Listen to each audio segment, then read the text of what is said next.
Hey guys, how's it going? It's your boy M.K.S here, back with another video. Hope everyone's well and staying safe wherever you are. I know I keep saying that in my intros now for these recent videos I'll be doing, but yeah, I hope you are safe and whoever watches this is blessed. And I'd love to see the world being happy and joyous as well, being blessed, especially people who watch my videos, but just people generally. But yeah, thanks for watching my video and checking out my channel and all that kind of thing. And I appreciate all the supporters on my channel. I was going to say my page, but my channel, whatever you want to call it. I really appreciate your support and all that kind of thing. But yeah, so thanks so much for checking out my channel, as I say, and I hope you will like the video and possibly even share it and just generally support it. It'd be great, especially my fellow Italian football fans or just generally charitable people. Yeah, I appreciate it. So much, and peace and love and all that. But anyway, I'm going to try and get on to the video. So as I covered in part one and part two, just to recap, I would love to encourage as many investors as possible, even some of the world's billionaires, hedge funds, banks, venture capitalists, even entire governments or states, possibly, to invest in Italian football, and maybe even some like royal families even hopefully will forgive me for being a Republic supporter and invest in Italian football. But yeah, hopefully it will offer lucrative investments and that kind of thing. And I hope you enjoy my ideas, my creative dyslexic imagination, as I would see it, or my creative mad imagination.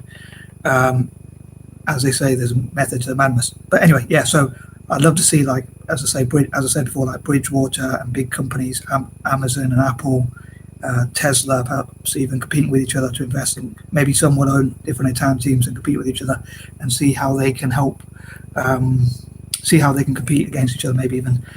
Yeah, so even Fortune 500 companies. But yeah, I might even make a video about 30 or so investors that could, or maybe even more, that could invest into Italian football and that sort of thing. And maybe even Celtic, as I say, as a Celtic fan. But obviously I'm a bit biased because I support those teams and that's why I want them to invest in those teams. And I feel a bit guilty about it because like I should probably be doing more about charitable work as well. But this is one of my sort of guilty pleasures, or a bit more selfish idea of mine perhaps. But I also hope as part of this that Italian football and Celtic, which already does, and I'm sure many Italian teams do, will do a lot for charity around the world, as well as getting young Italians and Celtic fans into football as well.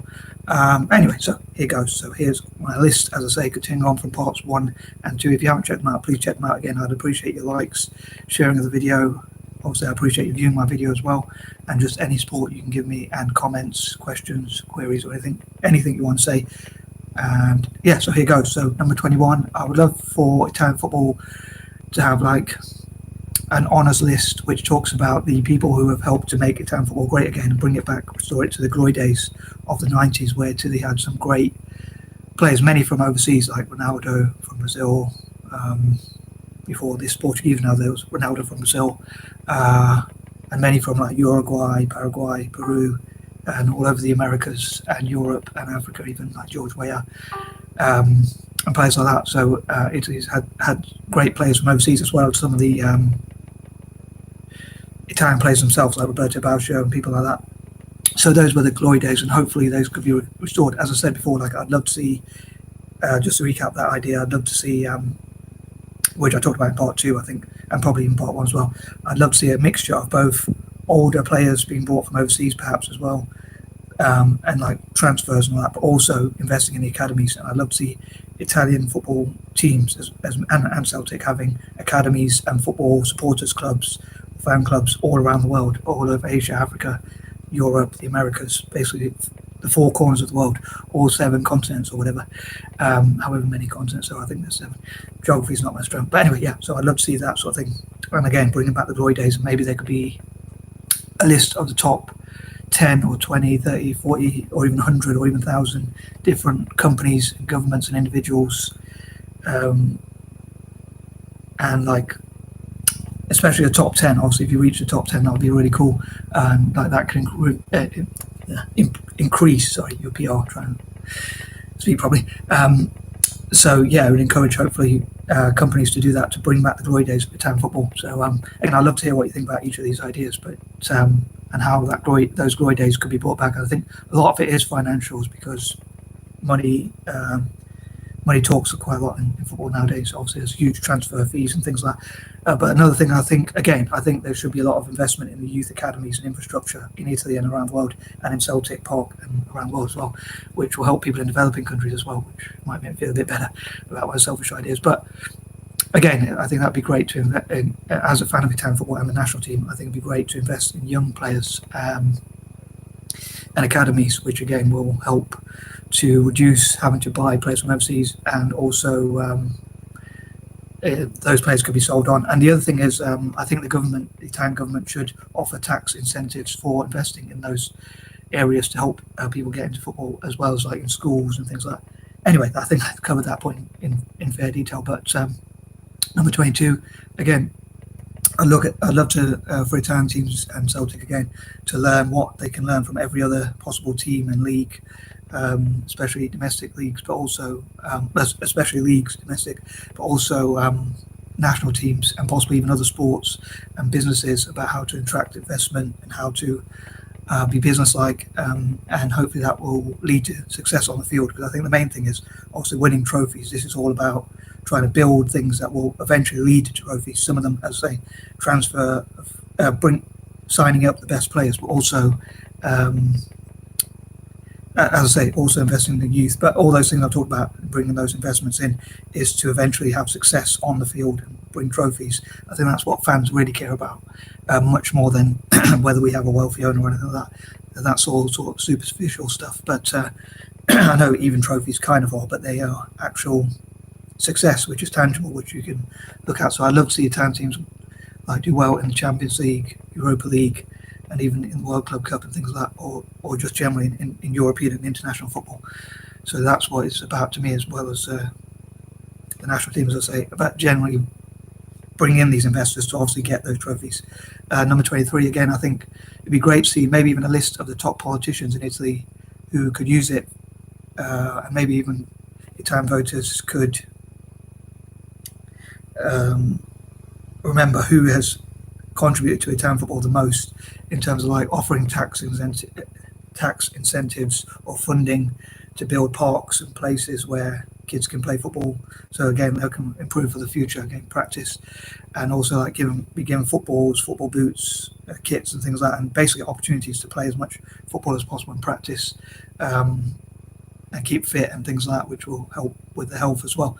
But also, and like learn about diets and things like that, and encourage people, as I say, like encourage people to not be involved in, like try and prevent people from getting involved in crime, and even those who are involved in crime could be discouraged perhaps by getting opportunities to play football and teach younger people, which gives them a purpose, which I think psychologically means they won't be involved in crime as much.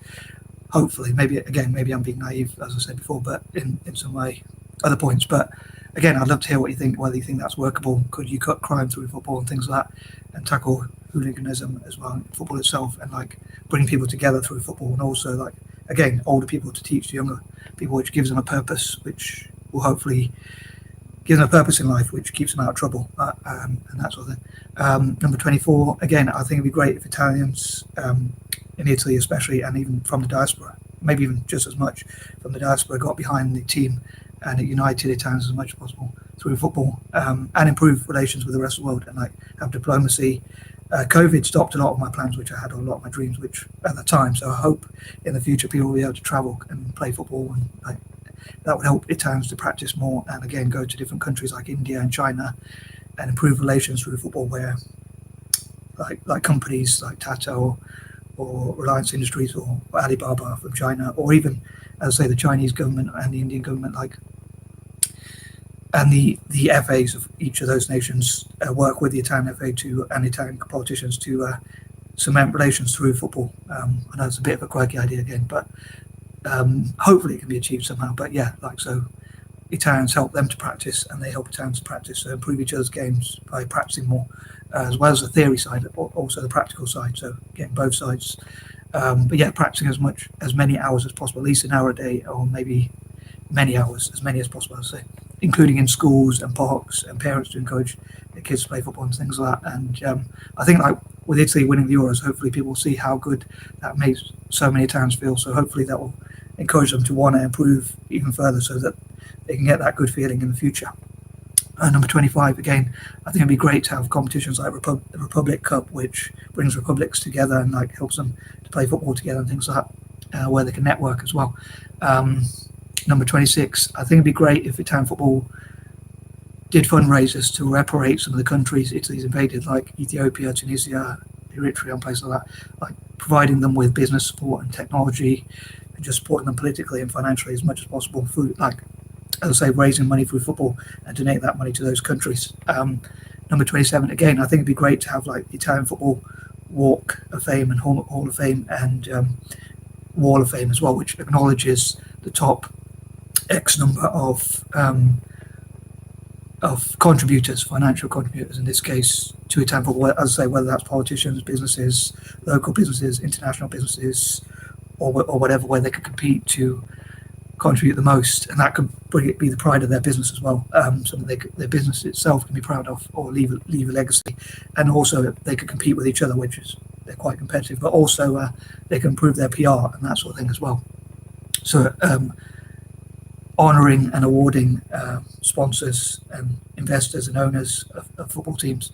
Number 28, hopefully Italian football can also be used to solve problems, like fund campaigns to support people who have been victims of crime or who have gone through natural disasters, or to prevent natural disasters, or even look at helping those who have gone through them. Or again, if preventing them would be even better, but help those who have been victimized, if you like, or who have gone through bad times through fundraising, through football. So it could be football for good and that sort of thing. Number 29, I hope to encourage people, again from the diaspora, anyone with Italian blood, and even though I don't have any Italian ancestry myself, but also my fellow Anglo-Indians, as I think we look Italian, I'd love us to encourage my fellow Anglo-Indians to support Italian football, as well as people from like Eurasian nations, transcontinental countries, possibly even generally the Mid East and the Mediterranean, to support Italian teams, like people from Arab countries, as I say, the Mid East, Mediterranean, that sort of thing. And number 30, again, I hope these videos actually help to entertain people, but also help Italian football. And sorry if I was waffling, and I'd love to hear what you think about my quirky ideas, and if you have any of your own, quirky or otherwise. And I'm out. Peace out.